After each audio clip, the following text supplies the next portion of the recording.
नमस्कार दोस्तों, D4S news सच की ओर में आपका स्वागत है। दोस्तों, आपके ध्यान को दूसरी तरफ कन्वर्ट करने के लिए आपको कहीं कौशाम्बी की घटना को टूल पकड़ाया जा रहा है तो कहीं इटावा की घटना। यादव वर्सेस ब्राह्मण हो गया। क्या यादव समाज का व्यक्ति कथावाचक नहीं हो सकता? राम जी का भक्त नहीं हो सकता? पहली बात तो देखिए, मैं पहली बार इस पर टिप्पणी कर रहा हूँ, बहुत दबाव था, चलिए आपके मंच से कर रहा हूँ। पहली बात तो वो कहानी किसकी सुना रहा है? वो यदुवंशी भाई किसकी कहानी सुना रहा है भागवत में? यदुकुल गौरव की सुना रहा है। यदुकुल की अथ इति के प्रतीक जिनकी वरेण्य है कृष्ण लीक, उन कृष्ण की कथा सुना रहा है। वो किताब किसने लिखी है? वो एक धीवर जाति के व्यक्ति ने लिखी है।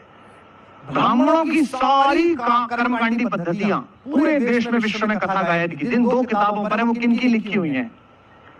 एक महर्षि वाल्मीकि और दूसरी वेदव्यास। दोनों ब्राह्मण नहीं है, दोनों क्षत्रिय नहीं है, दोनों वैश्य नहीं है। हम सबका काम चल रहा है। मैं भी जा रहा हूँ बोलने के लिए, तो मैं किसको सुना रहा हूँ? उन्हीं को सुना रहा हूँ ना, महर्षि वाल्मीकि से सुना रहा हूँ। तो देखिए, उसके बाद आधार कार्ड अलग था, ये था वो था, ये थाने का विषय भाई, थाने कचहरी में जाइएगा आप।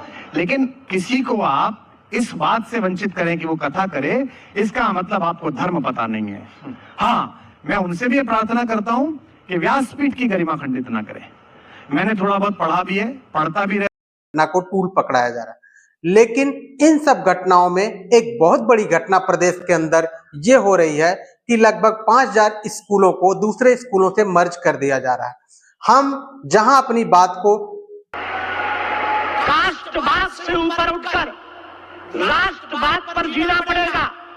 हाँ, ये बात सही है कि किसी का सिर नहीं मुड़ाना चाहिए, चोटी नहीं काटनी चाहिए। जिन्होंने भी ये कार्य किया ठीक नहीं किया। हम जातिवाद के पक्ष में नहीं हैं, चाहे वो कोई भी हो, लेकिन जाति बदल करके आपको दूसरी जातियों के नाम का सहारा लेकर भगवान की कथा कहने के लिए भगवान के साथ फ्रॉडगिरी भी नहीं करनी चाहिए। गांव की एक छोटी सी घटना है और इस घटना में कुछ उद्दंड लोग इस तरीके के काम कर जाते हैं और उस काम को इतना अधिक पोलराइज किया जा रहा है जिसमें चाहे वह यादव हो चाहे वह ब्राह्मण हो, इन दोनों को हंसी का पात्र बनाया जा रहा है। यादव को हंसी का पात्र इसलिए बनाया जा रहा है क्योंकि स्वयं को यह कृष्ण का वंशज मानता है और इसी के आगे कथा पढ़ेंगे नहीं करेंगे। अब डर तो ये है सर कि मतलब है कोई मंदिर बनाओ उसकी गुम्मद काट दो या एक पंछी है उसके पर काट दो।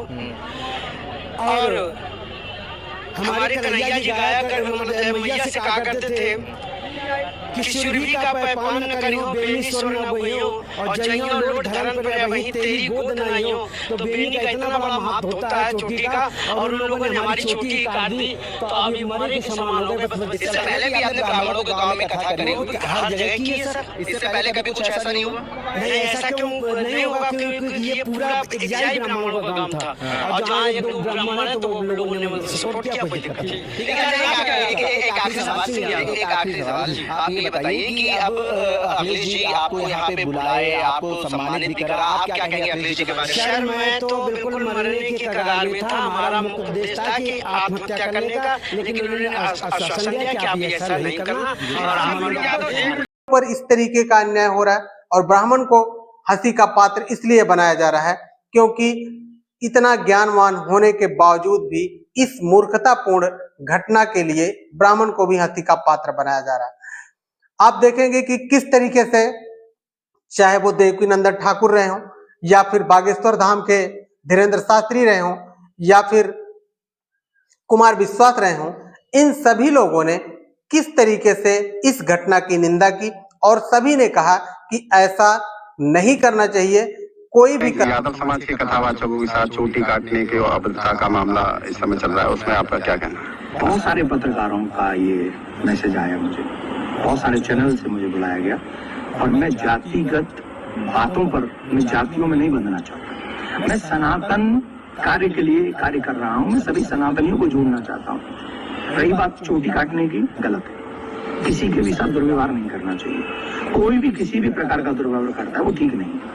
हम तो इसका प्रचार करते हैं, तिलक रखो और चोटी रखो, कलावा बांधो, कंठी पहनो, इसका हम प्रचार करते हैं। रही बात दूसरी कि जो लोग जातियों के लिए, मैंने तो देखा कि एक गांव में घटना घटी और उसमें बड़े बड़े देश के बड़े नाम कथावाचक हो और उसके साथ इस तरीके का व्यवहार नहीं करना चाहिए।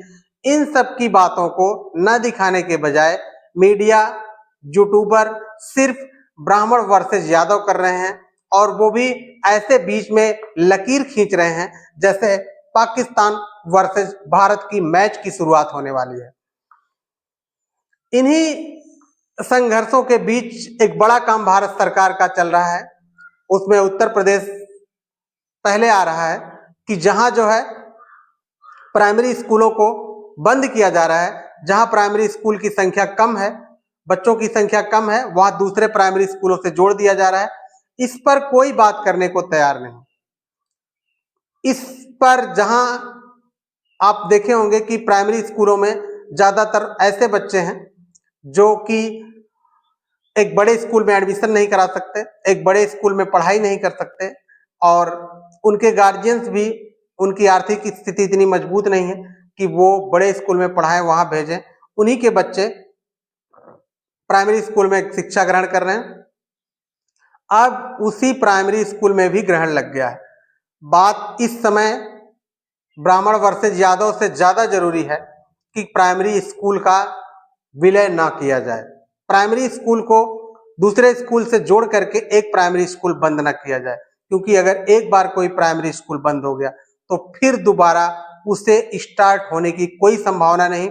और मैं आप सभी से अपील करता हूं कि जो प्राइमरी स्कूल बंद हो रही हो, अगर आप उस गांव से हैं तो आप अपने गांव के उस प्राइमरी स्कूल को बचाने की पूरी कोशिश कीजिए।